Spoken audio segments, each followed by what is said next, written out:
This recording is about motivation, and it's based on Rick LaVoy's book, Batteries Not Included. Is it a teacher's job simply to communicate information, facts, and concepts to their class? Or are they also responsible to motivate their students? What do we do with students who come into the class and are not motivated to work?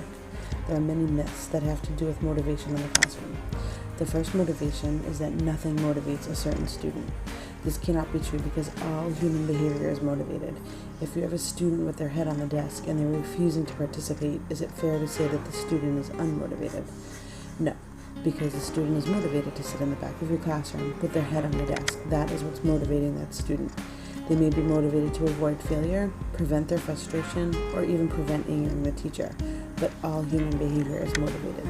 So if we have a student who is sitting in the back of the classroom and isn't doing anything, they have misdirected motivation, and we need to learn how to motivate them to do what we want them to do, not to sit in the back of them with their head on the desk.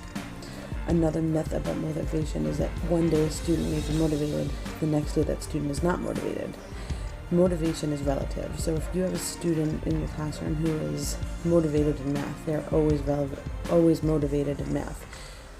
Their day-to-day performance and their productivity and even their progress may vary, but you can't say that one day they're motivated and one day they're not.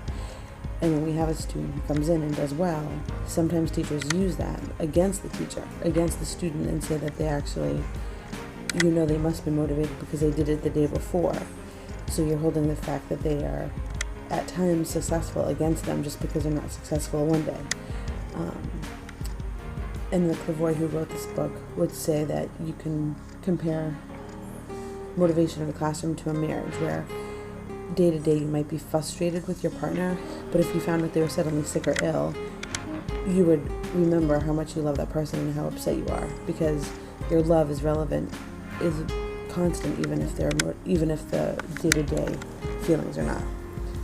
And the last myth about motivation is that if you give a student something, that will motivate the student.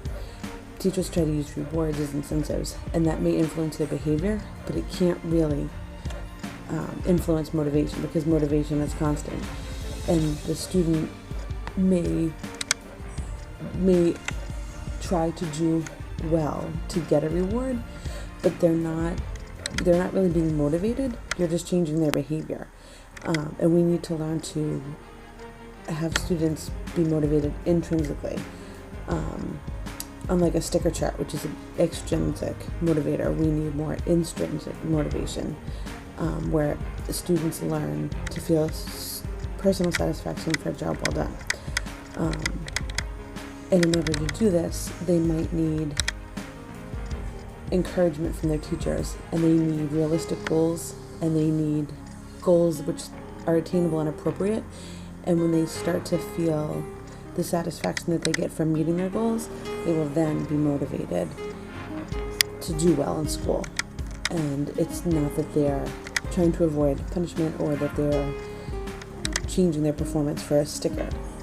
They're actually learning what they need to do to succeed. And especially when you're working in a high school and you have adolescents, it's important to remember that students would much rather be considered dumb, or they'd much rather be considered bad than dumb, and they will go out of their way to not seem dumb in front of their friends. So if you ask a student a question and they don't know the answer, they might reach out and punch the kid next to them, and they get sent out of the room, which is exactly what they were hoping for, because they get out of looking stupid in front of their friends by not knowing the answer, and you've given them exactly what they want, which is an out. So it's important that if a kid is seemingly acting up, it might be because they don't know the answer, and not that they're a troublemaker or lazy. And instead of asking for students to try harder so they would do better, we need to get them to do better so that they will try harder.